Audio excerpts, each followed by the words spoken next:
Well, hello there! Welcome! You're back on Firearm Fury. Thanks for being here. Today we're going over one of my favorite calibers, 44 Magnum.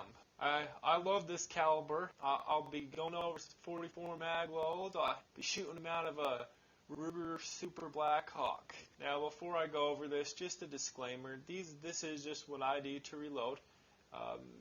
Especially when talking about load data and everything, make sure you do your own research. Make sure you're comfortable shooting the loads you're going to test out. Don't just take the load data for what I say or for that take for anybody says. Look at the load manual and make sure it's okay with you. There's a lot of variables, and you can have slightly different variable that could change a lot. So you want to be careful. So I'm going to go over 44 mag, and I'll show you the bullet I'm using. Here is the lead projectile that's going to be flying out of I can't remember what size barrel, honestly. I'll tell you later. Like a 6 or 7 inch barrel. Here it is. It's a cast and powder coated bullet by moi. It's a cast out of a Lee mold. It's a 200 grain Lee mold, but the alloy I'm using, which is just wheel weight alloy, it comes out to be about 210 grains, just below 210 grains. I'm using Hodgdon's H110.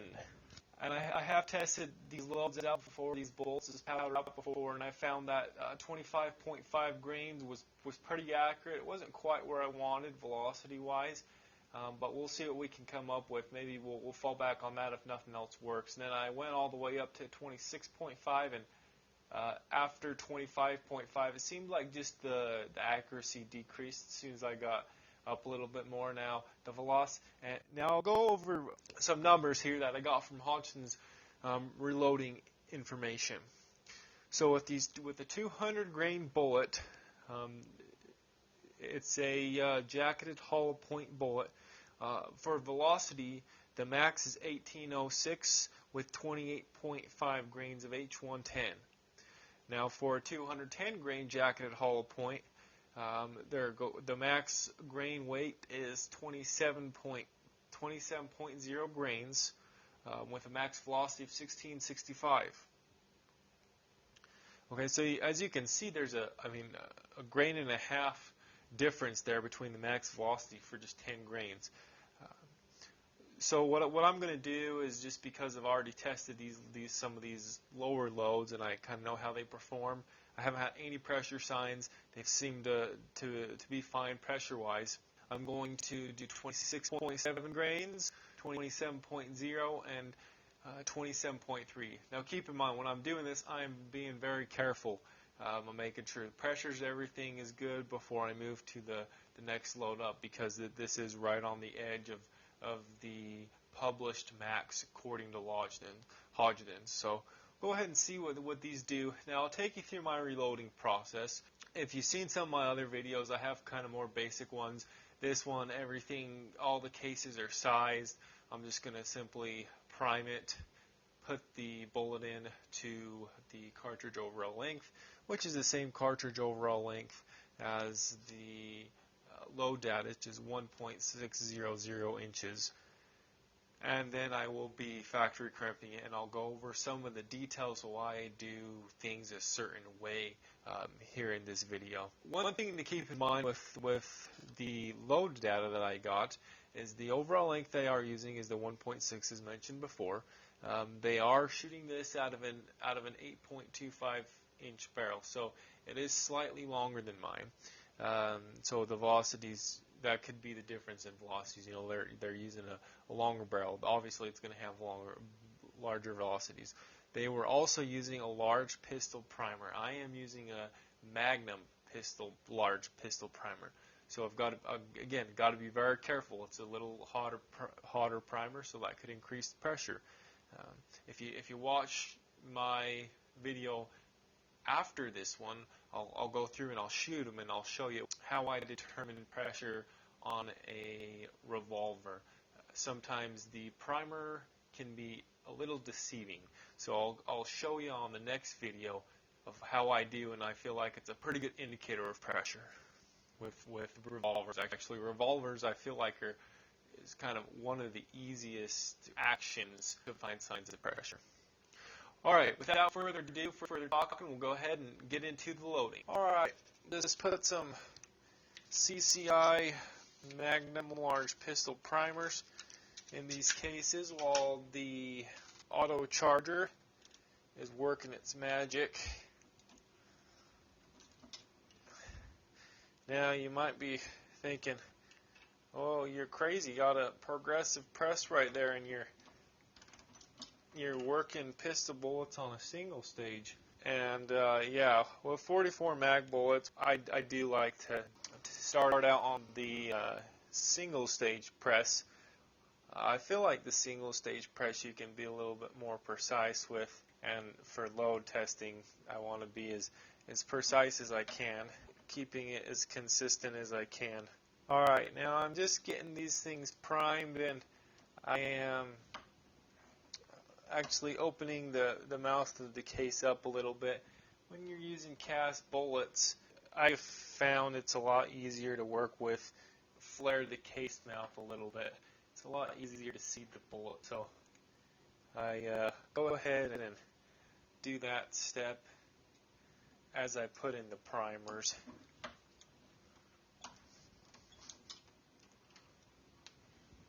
Alright, now I'm going to go ahead and seat the bullet.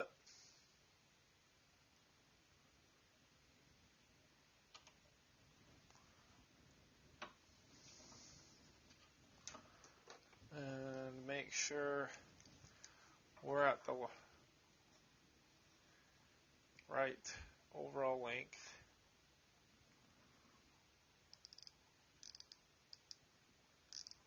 Little long there.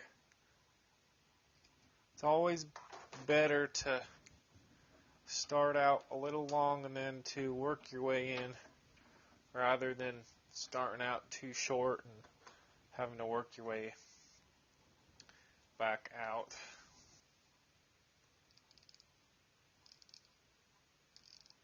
Perfect.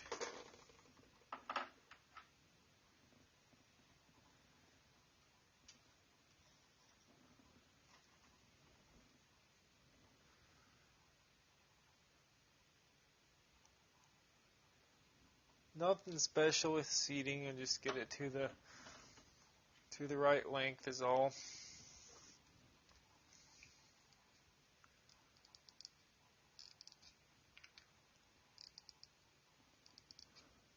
Well, you've probably seen enough of that, so I'll go ahead and chime you back in when we start the crimping process. Time for the factory crimp. It is important to crimp revolvers because the recoil could cause the bullet to move, which could do a few things. It could increase pressure, or it could also push the bullet out, which could cause the bullet to extend past the cylinder. If that happens, you wouldn't be able to move the cylinder. You wouldn't want that. So it's a good idea to crimp these bullets.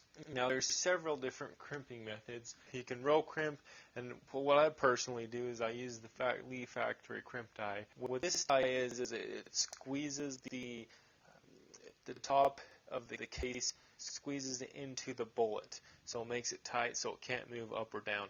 And now what a roll crimp does is it just kind of rolls the very, very top edge of the crimp into the bullet.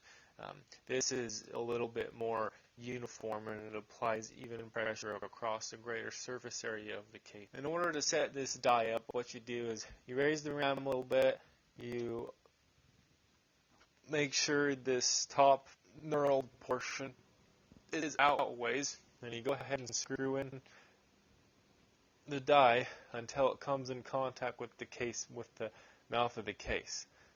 Then I tighten the lock ring down. Then I turn in this knurled part until it touches the top of the case. Then lift the ram up, and then turn this top knurled part in according to the instructions. Turn it at least half a turn, and then you can kind of play with it from there. Half a turn seems to be pretty good from what I found. And now that you've done this, you probably are going to want to check it on your firearm to make sure that it's going to chamber. Now here's the revolver that I'm going to be putting this in, and I did check. It seems it's about a 7-inch barrel, in case you were wondering. Go ahead and make sure that this fits in there nice and easy. Make sure that it rotates throughout the cylinder easily, and it does. So we should be good. We might want to test a few more just to make sure. And after you get it set up, it's just as easy as going through each one and running it through the die. And some of them you'll notice has a little bit more resistant than others, and that's fine. It's just making sure that they're all uniform, making sure that they'll all chamber properly, and that's what you want. Now, if you're new to the channel or you haven't subscribed, there's a lot of you. There's a lot of you out there that haven't subscribed. Come on. Click the subscribe button, click the bell button, and like the video. I really appreciate it. If you're new to the channel, don't really know what I do here, well, I do a lot of things, from all kinds of shooting experiments, mostly reloading experiments, and different kind of bullets and accuracy with different guns. We do some other shooting videos that are kind of just for fun.